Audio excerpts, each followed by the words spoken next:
Goeiedag aan almal wat ingeskakel is. Ons gesels vandag hier vanuit die Mosselbaai Munisipaliteit se Multimedia Kommunikasiestudio met Erik Lou, ons senior bestuurder water en sanitasie. Baie welkom Erik.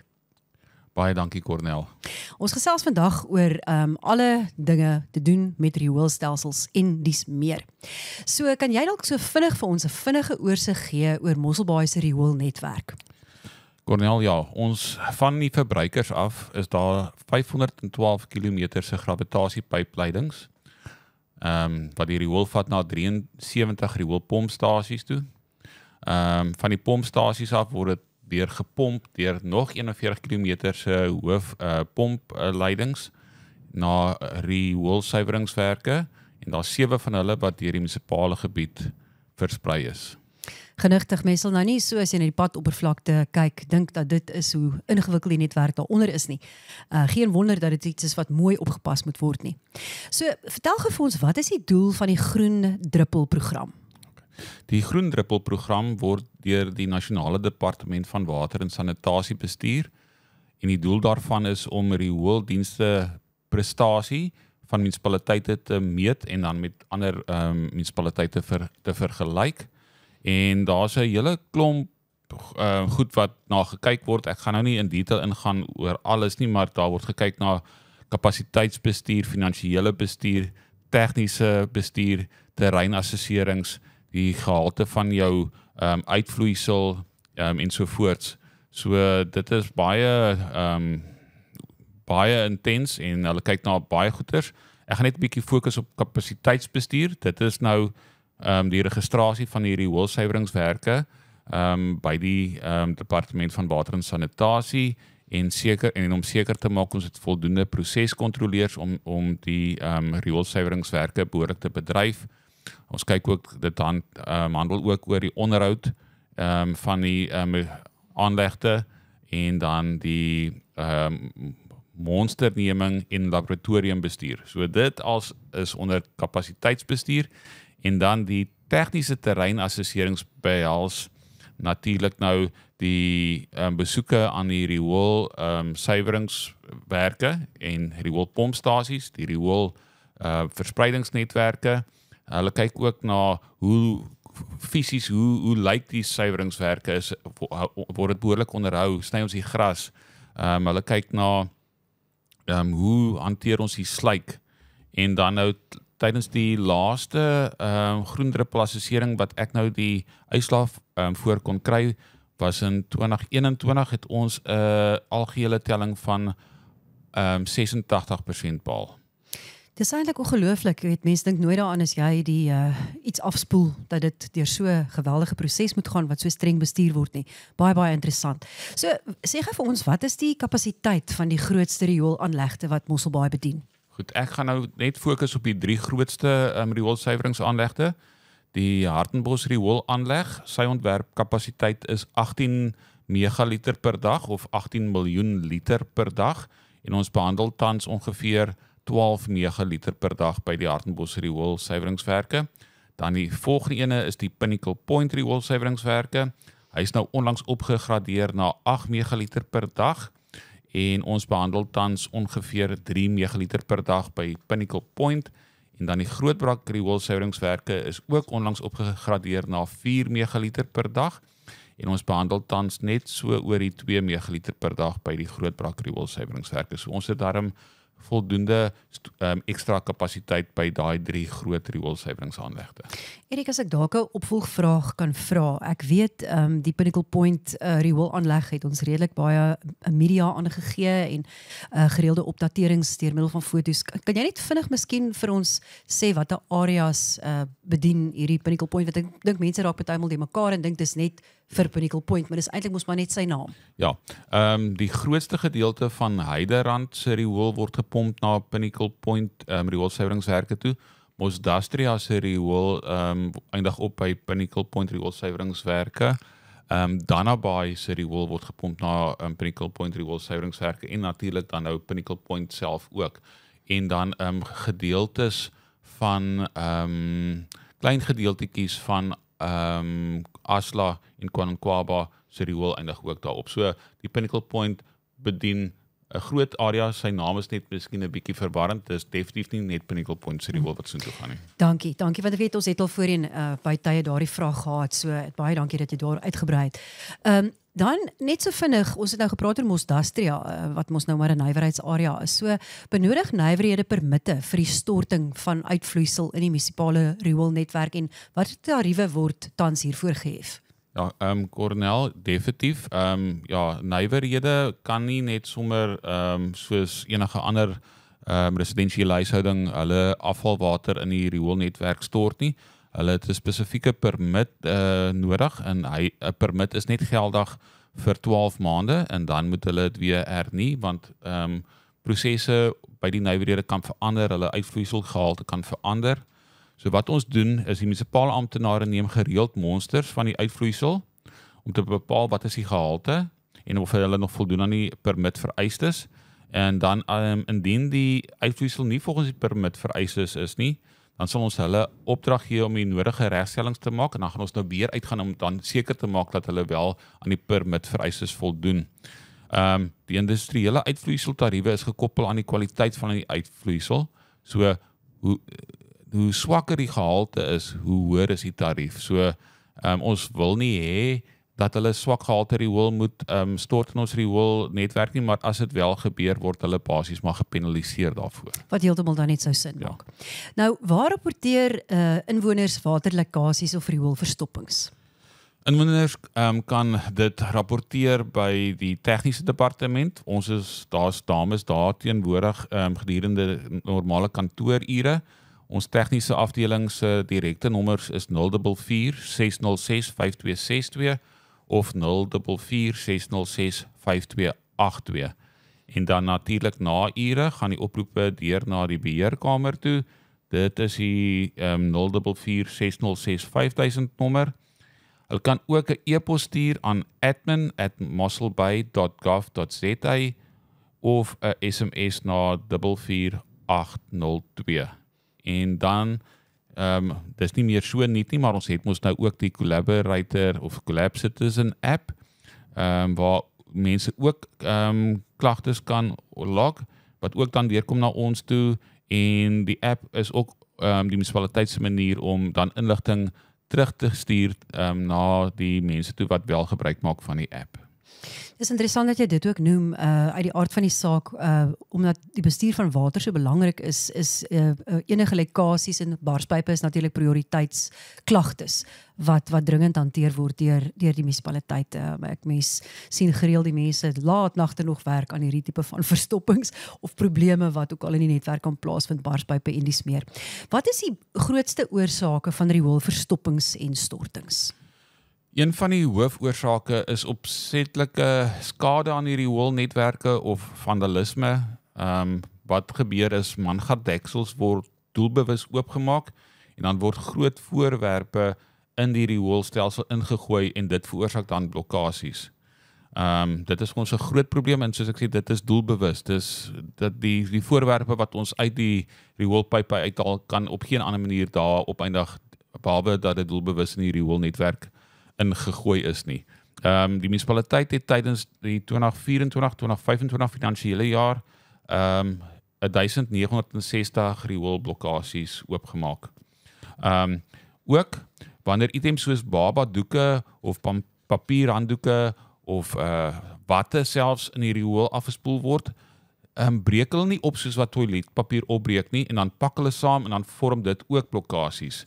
En dit veroorsaak dan nou natuurlik dat die rioolmangate oorloop en dan eindig die riool op in die strate en dit mos nou natuurlik nie lekker vir die mense as die riool in die strate afloop nie. Ja, so enigiets wat soos speelgoed wat weet dit hoort nie in 'n rioolpyp nie, want dit breek nie op nie, dit vorm mettertyd 'n blokkasie en dan eindig die riool op in die riviere en eventueel in die see ook. Die koste om die blokkasies oop te maak is dan baie hoog en ons spandeer baie tyd om dit te doen. En natuurlik die rioolsuiweringsaanlegte kan nie hierdie soliede items wat by die rioolwerke aankom behoorlik verwerk nie. Daar is screens, jammer vir die Engels, by die inlaatwerke wat nou al hierdie voorwerpe moet uithaal en dit moet weer behoorlik ergens gestort word. So asseblief mense, dink voordat jy iets in die toilet afspoel. Toiletpapier is eintlik maar al wat jy in die toilet kan gooi om af te spoel. Ek het gehoor mense praat van die 3 P's. Ons wil nie noodwendig sê wat dit is nie, maar dis papier en dan die ander 2 P's wat ook in 'n toilet hoort. Ek dink uit die aard van die saak wat ons soms ook nie besef nie is dat hierdie wipes, daardie nat klam doekies, wet wipes. Daar sê wel op die pakkie dat dit spoelbaar is en dis seker so, maar weer eens dis dieselfde as wat dit is te kompleks om af te breek. Ja. As ek dit reg verstaan in die kommunikasie wat ons al moes uitsit, is dat dit nie net probleem is of die verwerkingsfasiliteit nie daarvoor geskep is nie, maar dat dit skep groot koste. Dit is baie duur om produksie nou te staak om goed te gaan regmaak en dis meer in groot skade aan infrastruktuur kan aangerig word. Ja, jy is 100% reg. Ja, soos ek weer eens gesê het, eintlik net toiletpapier, niks anders nie. Dan weet ons gaan ons riool netwerk behoorlik kan bestuur en oorloop van riool en skade aan die omgewing beperk. En uit die aard van die saak, as ek nou dink aan die statistiek wat jy net nou genoem het van die afstande, hierdie pype is uit die aard van die saak alles ondergrond, so onmiddellik moet gegrawe word en dit kan net onder sekere omstandighede gedoen word. Soms is pype baie diep en daar's infrastruktuur wat bo-op dit is, so dit kan nie ook noodwendig in die middel van die nag uitgesorteer word nie. Dan moet van tyd tot tyd moet 'n mens die volgende dag kan jy eers aangaan as gevolg van omstandighede, as ek dit reg het. Dis reg. Erik, sal die munisipaliteit help met rioolverstoppings op privaat eiendom? Ja, ons verkies dat verbruikers eers 'n privaat loodgieter kontak om die probleem op te los. Die munisipaliteit sal wel bystand verleen indien die probleem nie opgelos kan word nie. Ons lewer hierdie diens wel teen 'n koste. Die tarief as die munisipaliteit aandag sou gee aan 'n rioolverstopping is R1112. Nou daar sê ek hoop almal wat luister besef jy kan jouself R1112 spaar as jy die regte goed in jou rioolpype afspoel. Nou ja, kan stormwaterpype aan die rioollyne gekoppel word? Cornel, nee, stormwater mag glad nie in die rioolstelsel gekoppel word nie. Die rioolsuiweringsaanlegte, soos ek vroeër gesê het, het 'n spesifieke ontwerpkapasiteit en as hierdie addisionele reënwater van afvoerpype geete na die rioolnetwerk herlei word, dan kan die aanlegte nie daai addisionele volumes hanteer nie en die proses by die rioolsuiweringsaanlegte is dan heeltemal deurmekaar. Dit is die doserings is nie reg nie, maar skielik kom daar nou klomp ekstra water daaraan wat ons nie kan hanteer nie. Dit is eintlik so 'n interessante gesprek wat ons het vandag, want ek dink dis baie dinge waar die man in die straat nie noodwendig aan dink nie. Mense dink net die water moet ergens heen gaan en kom ons gooi dit dalk maar hier in, want dan ten minste is dit nie in my erf of in my huis of naby my werf nie. Kan jy dalk duidelikheid verskaf oor die bou van informele huise oor bestaande pypleidings? Ja, nou vir ons om aandag te kan gee aan die klagtes wat ons kry met betrekking tot die rioolverstopping, moet ons fisies by die mangate kan uitkom, want dis ons manier, as haar rioolmangat oorloop, moet ons fisies tot by die mangat kan kom, om te kyk wat is in die mangat, en dan gebruik ons die mangate nou om die goed uit te verwyder. So, ongelukkig ondervind ons gereeld probleme, dat onwettige strukture oor die rioolmangate gebou word, en dan maak dit toegang baie moeilik, en dan veroorsaak dit dat die riool onnodig in die omgewing opeindig, terwyl ons nou moet sukkel om toegang te kry tot die riool-infrastruktuur.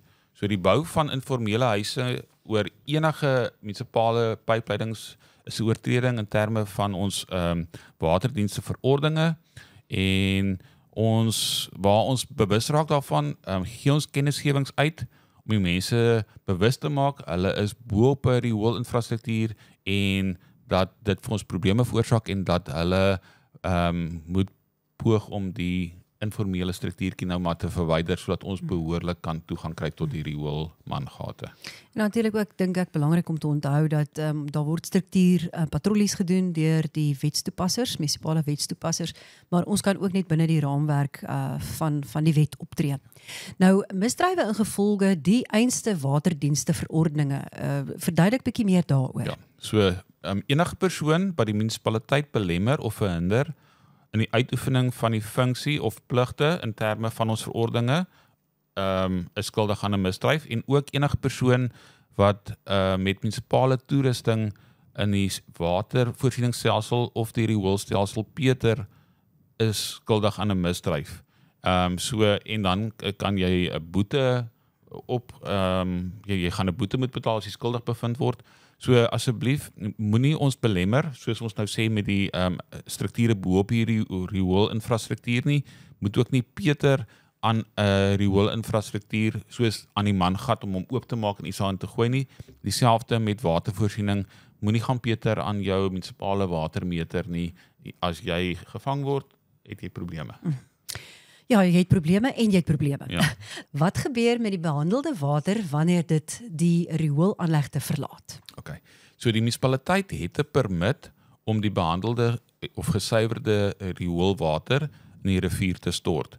Wanneer die water die rioolsuiweringswerke verlaat, gaan dit eers deur 'n 12 dae verouderingsdamme proses waar dit met kloor gedoseer word voordat dit in die rivier gestort word. So dit gaan deur die hele suiweringsproses, dan is daar 'n 12 dae retensieperiode in hierdie verouderingsdamme, dan doseer ons kloor en dan eers stort ons dit in die rivier. Die munisipaliteit het ook ooreenkomste aangegaan vir die hergebruik van behandelde water vir besproeiingsdoeleindes. So Departement van Water en Sanitasie sê as jy behoorlike kontrakte in plek het met byvoorbeeld verbruikers, plaasboere in die omgewing, mag daai gesuiwerde rioolwater besproei word. So ons het ooreenkomste aangegaan met 'n paar boere in die omgewing wat daai water wil hê. So ons gee dit vir hulle om te besproei. En dis eintlik ook 'n slim manier van heraanwending van water. Jy het vroeër genoem dat die munisipaliteit het 'n permit om hierdie gesuiwerde water dan nou ook in die rivier te stort. Wie reik hierdie permit uit? Dit is die Nasionale Departement van Water en Sanitasie. So, die diens van rioolopgaartenke by private huishoudings. Vertel 'n bietjie meer daarvan. Voordat ek praat oor die diens van die rioolopgaartenke by private huishoudings, wil ek ook net noem dat die munisipaliteit het hulle eie rioolopgaartenke ook. En tans is dit so gemiddeld 10 motorvragte per dag, 10 vragmotorvragte per dag wat ons moet doen elke dag om by al die tenke uit te kom, die munisipale tenke. En hierdie tenke is versprei oor die hele munisipale gebied. Dit is nou Glentana, munisipale ablisieblok in Glentana, Danabaai, ons diens tenke in Buysplaas en natuurlik om by al hierdie tenke uit te kom. 10 klink nie so baie nie, maar as jy in ag moet neem die tyd wat jy moet reis tussen die tenke, dan is dit basies 'n voldag ding net om by ons tenke uit te kom. So die munisipaliteit lewer ook wel 'n diens om rioolopgaartenke by private huishoudings leeg te suig, maar indien die munisipale vragmotors nie operasioneel is nie weens herstelwerk aan die vragmotors, dan is dit die verantwoordelikheid van die eienaar om self alternatiewe reëlings te tref om die tank dan leeg te suig.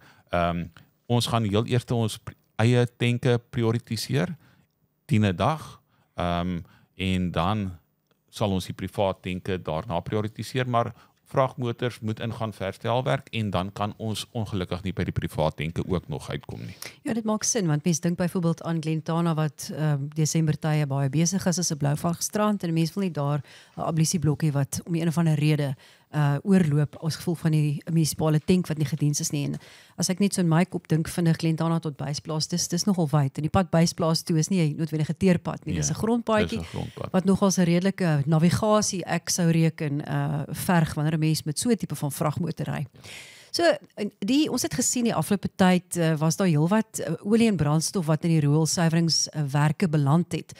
Wat is die effek van hierdie stowwe op die rioolsuiweringsproses? Ja, olie en brandstof ontwrig die rioolsuiweringsproses want dit verstop die pype olie as dit solied raak, soos amper soos vet, weet dit verstop amper, ek noem dit amper soos cholesterol in jou are. Dit mettertyd verstop dit die pype. So dit kan jou rioolnetwerk 'n hartaanval gee. Ja.